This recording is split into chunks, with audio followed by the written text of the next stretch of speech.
News 18 digital ಕಂಟೆಂಟ್ಗೆ ಸ್ವಾಗತ. ನಾನು ಯಾದಗಿರಿ ಜಿಲ್ಲಾ ಪ್ರತಿನಿಧಿ ಗಣೇಶ್ ಮಾಲಿ ಪಾಟೀಲ್.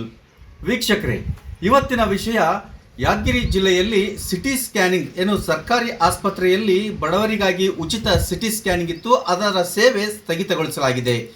ಅದರ ಸ್ಟೋರಿಯನ್ನು ಹೇಳ್ತೀನಿ. ಅದಕ್ಕಿಂತ ಮುಂಚೆ ಯಾರು ನೀವೆಲ್ಲ ಇನ್ನೂ ನಮ್ಮ ಚಾನಲ್ನ ಸಬ್ಸ್ಕ್ರೈಬ್ ಮಾಡಿಲ್ಲ, ನಮ್ಮ ಯೂಟ್ಯೂಬ್ ಚಾನಲ್ಗೆ ಸಬ್ಸ್ಕ್ರೈಬ್ ಮಾಡಿ, ಲೈಕ್ ಮಾಡಿ, ಹಾಗೆ ಶೇರ್ ಮಾಡಿ, ಜೊತೆಗೆ ಬೆಲ್ ಬಟನನ್ನು ಪ್ರೆಸ್ ಮಾಡಿ.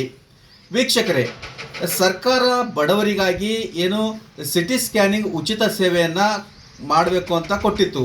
ಆದರೆ ಕೃಷ್ಣ ಡಯಾಗ್ನೋಸ್ಟಿಕ್ ಅಂತಕ್ಕಂತಹ ಪ್ರೈವೇಟ್ ಲಿಮಿಟೆಡ್ ಕಂಪನಿಗೆ ಸರ್ಕಾರದಿಂದ ಒಪ್ಪಂದ ಆಗಿತ್ತು. ಪಬ್ಲಿಕ್ ಪ್ರೈವೇಟ್ ಅಂತ ಹೇಳ್ಕೊಂಡು ಪ್ರೈವೇಟ್ ಕಂಪನಿಗೆ ಕೊಟ್ಟಿತ್ತು. ಆ ಸಿಬ್ಬಂದಿಗಳಿಗೆ ಸರ್ಕಾರ ಹಲವು ತಿಂಗಳುಗಳಿಂದ ಸಂಬಳವನ್ನು ಕೊಟ್ಟಿಲ್ಲ ಅಂತೆ. 100 ಕೋಟಿ ರೂಪಾಯಿ ಬ್ಯಾಲೆನ್ಸ್ ಹಣವನ್ನು ಕೃಷ್ಣ ಡಯಾಗ್ನೋಸ್ಟಿಕ್ ಅವರಿಗೆ ಕೊಡಬೇಕಾಗಿತ್ತು.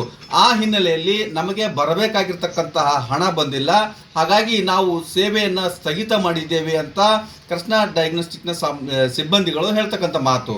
ಯಾದಗಿರಿ ಜಿಲ್ಲೆಯ ಏನಿದು ಸ್ಕ್ಯಾನಿಂಗ್ ಸೆಂಟರ್ ಇದೆ ಹಾಸ್ಪಿಟಲ್ ಅಲ್ಲಿ, ಅಲ್ಲ ಸ್ಕ್ಯಾನಿಂಗ್ ಸೆಂಟರ್ ಬಂದ್ ಆಗಿದೆ.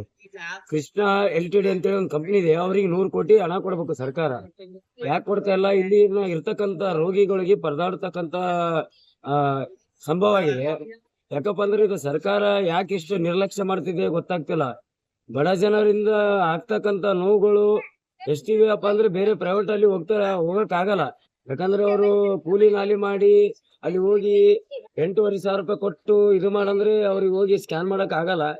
ಇದು ಶೀಘ್ರವೇ ಸರ್ಕಾರ ಕೃಷ್ಣ LTD ಏನು ಟೈಅಪ್ ಆಗಿದೆ ಅದು ಕಂಪ್ನಿಗೆ 100 ಕೋಟಿ ಹಣ ಕೊಟ್ಟು ಅದು ಇರ್ತಕ್ಕಂಥ ಸ್ಕ್ಯಾನಿಂಗ್ ಸೆಂಟರ್ ಓಪನ್ ಮಾಡ್ಬೇಕಂತೇಳಿ ನಮ್ಮ ಆಗ್ರಹ ಸರ್. ಆದ್ರೆ ಈ ಸರ್ಕಾರ ಮತ್ತು ಈ ಒಂದು ಪ್ರೈವೇಟ್ ಲಿಮಿಟೆಡ್ ಅವರ ಕಂಪನಿಯ ಹಗ್ಗ ಜಗ್ಗಾಟದಿಂದ ಇಲ್ಲಿಯ ಬಡ ರೋಗಿಗಳು ಪರದಾಡ್ತಕ್ಕಂತಹ ಪರಿಸ್ಥಿತಿ ಯಾದಗಿರಿ ಜಿಲ್ಲೆಯಲ್ಲಿ ಉಂಟಾಗಿದೆ ಅಂತ ಹೇಳಬೇಕಾಗುತ್ತೆ. ನಿಜಕ್ಕೂ ಸಾಕಷ್ಟು ಜನ ರೋಗಿಗಳು ಬಂದು ಮತ್ತೆ ವಾಪಸ್ ಹೋಗ್ತಾ ಇದ್ದಾರೆ.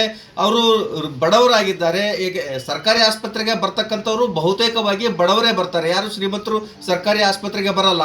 ಬೇರೆ ಕಡೆ ಸಿಟಿ ಸ್ಕ್ಯಾನ್ ಮಾಡಿಸ್ಬೇಕಂದ್ರೆ ಸಾವಿರಾರು ರೂಪಾಯಿಯನ್ನು ಖರ್ಚು ಮಾಡಿ ಮಾಡಿಸ್ಬೇಕಾಗುತ್ತೆ. ನಾವು ಒಂದು ದಿವಸ ಇಲ್ಲಿಗೆ ಆಸ್ಪತ್ರೆಗೆ ಬಂದರೆ ನಾವು ಕೂಲಿ ಮಾಡಿ ಬದುಕ್ತಕ್ಕಂಥವ್ರು ಇನ್ನು 300-400 ರೂಪಾಯಿ ಕೂಲಿಯನ್ನ ಬಿಟ್ಟು ಆಸ್ಪತ್ರೆಗೆ ಬರ್ತೀವಿ. ಆ ಕಡೆ ಕೂಲಿನೂ ಇಲ್ಲ, ಈ ಕಡೆ ನಮಗೆ ಚಿಕಿತ್ಸೆನೂ ಸಿಗ್ತಾ ಇಲ್ಲ ಅಂತೇಳಿ ಇಲ್ಲಿನ ರೋಗಿಗಳ ಒಂದು ಮಾತಾಗಿದೆ.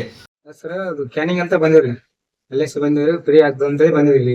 ಇಲ್ಲಿ ಬಂದ್ರ ಗೌರ್ಮೆಂಟ್ ಲೈಸೆನ್ಸ್ ರೊಕ್ಕ ಕೊಟ್ಟಿಲ್ಲ ಅಂತ ಆಗಲ್ಲ, ಇದೇನು GPS ತಗೊಂತೀವಿ, ಆಮೇಲೆ ಬಂದ್ರೆ ಅಪ್ರೂವಲ್ ಆಗಿ ಬಂದ್ರೆ ಮಾಡ್ತೇವೆ ಅಂತ ಹೇಳಿದಾರೆ ಸರ್. ಅವರು ನಾವು LIC ಇಲ್ಲಿ ತಿರುಗಾಡ್ತೀವಿ, ಪರ್ಸನಲ್ ಆಗ್ತೀವಿ, ಗೌರ್ಮೆಂಟ್ ಹತ್ರ ಫ್ರೀ ಆಗಂತಾನೆ ಬರ್ತೀವಿ. ಆದ್ರೆ ಅಲ್ಲಿ ತೊಂದ್ರೆ ನಮ್ಗೆ ಗೊತ್ತಿಲ್ರಿ. ಅಲ್ಲಿ ತಿರುಗಾಡಿ ನಾವು ಹರಿಯಾಣ ಆಗ್ತೀವಿ ಬಡವರು, ನಮ್ಗೆ ಗೊತ್ತಿಲ್ಲ. ಬೇರೆ ಕಾಸು ಹತ್ರ ಹೋಗ್ಬೇಕಂದ್ರೆ ಕಾಸಿಲ್ಲ ನಮ್ಮ ಹತ್ರ, ಹೋಗಿ ತೋರಿಸ್ಬೇಕಂದ್ರೆ ಇದೇ ಪರ್ಸನಲ್.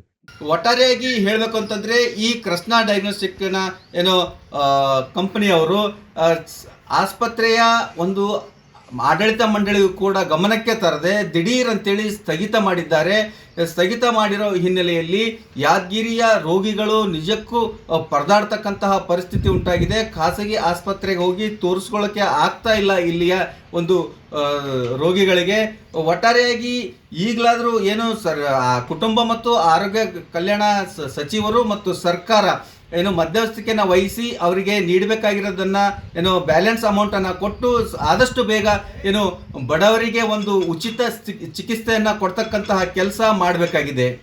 ನಿರ್ಭೀತ, ನಿಷ್ಪಕ್ಷಪಾತ, ವಿಶ್ವಾಸಾರ್ಹ ಸುದ್ದಿಗಳಿಗೆ ಮತ್ತೊಂದು ಹೆಸರಾಗಿರುವ ನ್ಯೂಸ್ 18 ಕನ್ನಡ ಈಗ ಆಪ್ನಲ್ಲೂ ಲಭ್ಯವಿದೆ. ದಯವಿಟ್ಟು ಇಲ್ಲಿರುವ QR ಕೋಡ್ ಅನ್ನು ಸ್ಕ್ಯಾನ್ ಮಾಡಿಕೊಂಡು ಆಪ್ ಡೌನ್ಲೋಡ್ ಮಾಡೋದಕ್ಕೆ ಮರಿಬೇಡಿ. ನಿಮ್ಮ ಬೆಂಬಲ ಹೀಗೆ ಸದಾ ನಮ್ಮೊಂದಿಗಿರಲಿ. ಧನ್ಯವಾದ.